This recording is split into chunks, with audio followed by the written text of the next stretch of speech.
एक राज्य था जिसका राजा वीर सिंह एक न्यायप्रिय और समझदार राजा था। उसका मंत्री हरिदत्त राजा का लालची मंत्री था। उसी महल में एक राजकवि बुद्धिराम समझदार और चतुर दरबारी था। सेनापति बलवीर ईमानदार और वफादार सेनापति था। गांव वाले सामान्य जनता थे। राजा अपना अधिकार शांति पूर्वक कर रहे थे।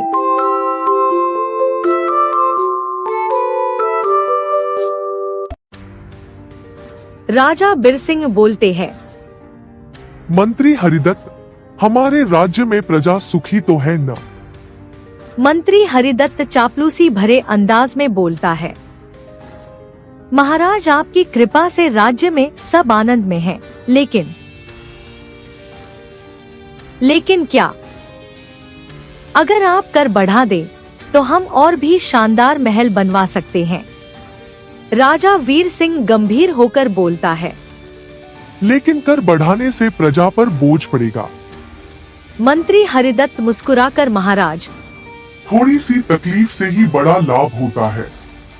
राजकवि बुद्धिराम हंसते हुए, ठीक कहा मंत्री जी, लेकिन हाथी को पतली रस्सी से बांधोगे तो वो रस्सी ही टूट जाएगी।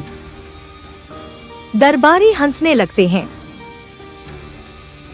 पर मंत्री नाखुश दिखता है।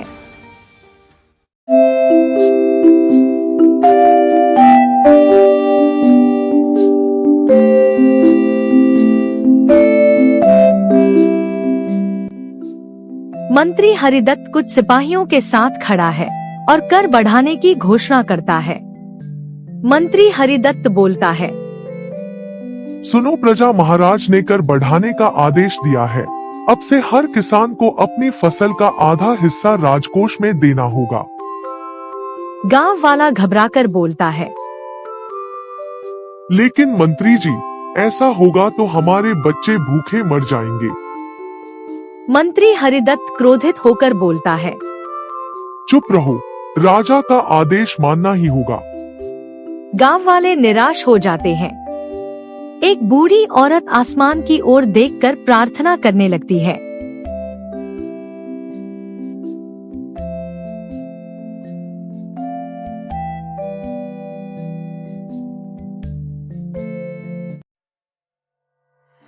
राजमहल में राजकवि बुद्धिराम राजा को गांव में हुई घटनाओं के बारे में बताते हैं। राजकवि बुद्धिराम बोलते हैं, महाराज, प्रजा दुखी है। मंत्री हरिदत्त झूठ बोल रहा था। कर आपने नहीं, उसने बढ़ाया है। राजा वीर सिंह आश्चर्य से, क्या? यह तो विश्वासघात है।